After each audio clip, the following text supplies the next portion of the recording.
महाकुंभ प्रारंभ हो रहा है आज से। पौष पूर्णिमा, पौष की पूर्णिमा पर हम लोगों ने हवन किया।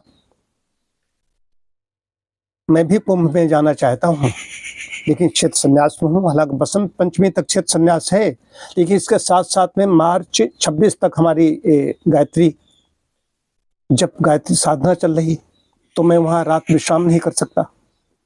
अब मैं जाऊँ तो कैसे जाऊँ? अब यहाँ कोई हेलीकॉप्टर, हवाई जहाज ऐसी सेवा नहीं। उससे मैं जाऊँ, वहाँ जाकर मैं जप भी हमारा हो, जप यहीं पर हो सकता है, जपन दूसरी जगह हो नहीं सकता।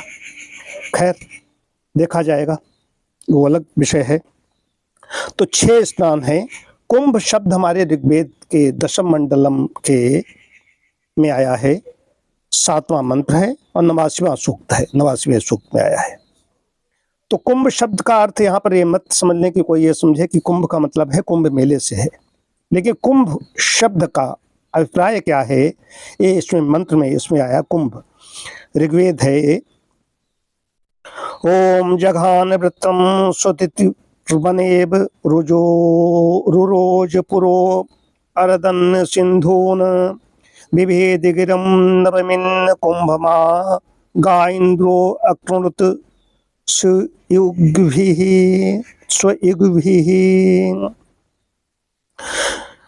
इसका अर्थ यह है, कुल्हाड़ी जिस प्रकार वनों को काट गिराती है, उसी प्रकार इंद्र ने वृत्रासुर का वध किया, शत्रु नगरी को ध्वस्त किया, नदियों को वृष्टि जल से प्रवाहित किया, कच्चे घड़े, कुंभ माने कच्चा घड़ा, कच्चे घड़े के समान मेघ को भंग किया, मेघ को भंग कर दिया, कच्चा घड़े से चूर चूर हो जाता है।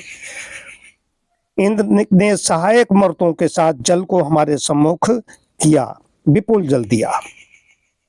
तो पहला स्नान आज अमृत स्नान, पहले शाही स्नान इसको कहा जाता था, तो अमृत स्नान आज पहला है। आज से प्रारंभ हुई, पौष पूर्णिमा से।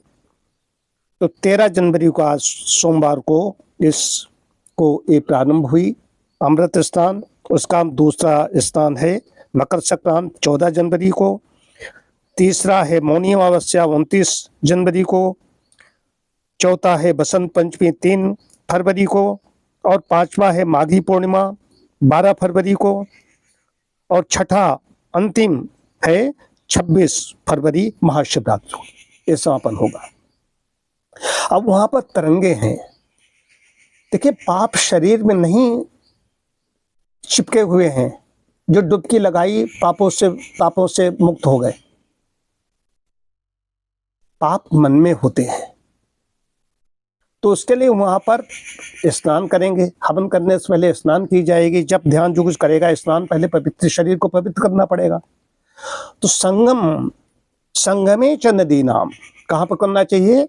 नदियों के यहाँ संगम हो, वहां पर साधना करनी चाहिए। साधना करने के लिए जाए, डुबकी लगाई और भाग आए, वहां पर जितनी देर को उसने पाप नहीं किया, उसकी भावना अच्छी बनी, इतना तो उसको लाभ मिलेगा।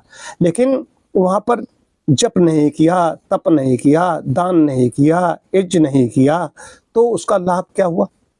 जो वहां पर रह रहे हैं, यहाँ पर गए हैं, जैसे पिछले वर्ष हम लोग गए थे बसंत पंचमी के दिन, वहां पर संगम पर हवन किया। हवन करके तो संगम पर क्या करना है? जप तप ध्यान हवन ये करोगे, उसका बहुत लाभ मिलेगा। और इस समय कुंभ में करोड़ों लोग आ रहे हैं, ऐसी ऐसी विभूतियां आएंगी, उनको साधारण मत समझने की भूल नहीं करनी चाहिए। कौन क्या है, किस रूप में आया है, कैसे आया है, वहां पर जाने से वहां की तरंगों से तरंगित होता है, वो वातावरण ऐसा बनता है। जिला घोषित किया गया है, अस्थायी जिला घोषित किया है इस बार कुंभ को, महाकुंभ में अस्थायी जिला बना दिया गया है। वहाँ सेक्टर में बनाया गया है, बहुत अच्छी व्यवस्था की गई है। और इस महाकुंभ में करोड़ों, 50 करोड़ लोग पहुंचेंगे। वहाँ पर जाए, गंगा जल, वहाँ की मिट्टी वहाँ पर उसमें कुछ लेकर के आए, और कहीं कोई शिकायत नहीं कर रहे। शिकायत नहीं करनी है। कोई वहाँ गए थे, वहाँ तो हमें परेशानी हुई, इतना मुझे चलना पड़ेगा, अरे चलना पड़ेगा उसमें, इस भावना से वहाँ पर जाएगा, उसको लाभ मिलेगा। मैं भी वहाँ पर जाता, मेरी इच्छा भी है जाने की। अब कोई ऐसी व्यवस्था हो, यहाँ जाप भी हमारे चले, 3 घंटे का जाप है, हवन होगा, हवन का जाप मान लिया सुबह सुबह करें, फिर ऐसे वाहन से निकलें, या हवाई यात्रा यहाँ से प्रयागराज को शाम की टिकट है, उसकी शाम को फ्लाइट होती है। अब ये सेठ लोग हैं, ये हमारे लिए हेलीकॉप्टर व्यवस्था कर सकते हैं, लेकिन करेंगे नहीं। ये हेलीकॉप्टर यहाँ पर आए, 2-2.5 लाख रुपये खर्च करें, हमें वहाँ उतारे, अब मैं फिर यहाँ पर वहाँ स्नान करके अपना हवन करें, हम फिर यहाँ पर आ जाएं। इतना नहीं खर्च करेंगे। तो ये कर सकते हैं, कहेंगे भाई जी को हम भाई कर देंगे, और साथ में ये भी बैठ कर कराएं, 4-5 लोग कराएं जाकर, कैसे कर सकते हैं। खैर वो तो विचार किया जाएगा कैसे क्या होना, लेकिन मेरी इच्छा है वहाँ पर जाएं, हवन करें, हवन करके और आप वापस आ जाओ। मेरी इच्छा संगम पर हवन करने के बराबर रहती है, ये बताना चाहता हूँ। तो कुंभ में जाने का, कुंभ कहाँ कहाँ हो, ये 144 वर्ष बाद पड़ रहा है, 12वां है, 12 वर्ष के अंतराल पे पड़ता है। तो कुंभ वैसे होते हैं हरिद्वार, नासिक, उज्जैन और प्रयागराज, ये 4 जगह कुंभ कहे जाते हैं। तो प्रयाग तीर्थराज प्रयाग है, प्रयाग कोई बहुत बड़ा तीर्थ है, नाम लेने से पुण्य मिलता है, नाम लेने से पुण्य मिलता है। तो वहाँ पर जाकर के आनंद लीजिए, जो लोग जाना चाहें वो आनंद लें, लेकिन वहाँ पर ये नहीं किसी भंडारा में खा लिया, प्रसाद अगर खा लिया तो कई गुना वहाँ पर दे दो। किसी की सेवा कर न लो, वहाँ उल्टी कर दो,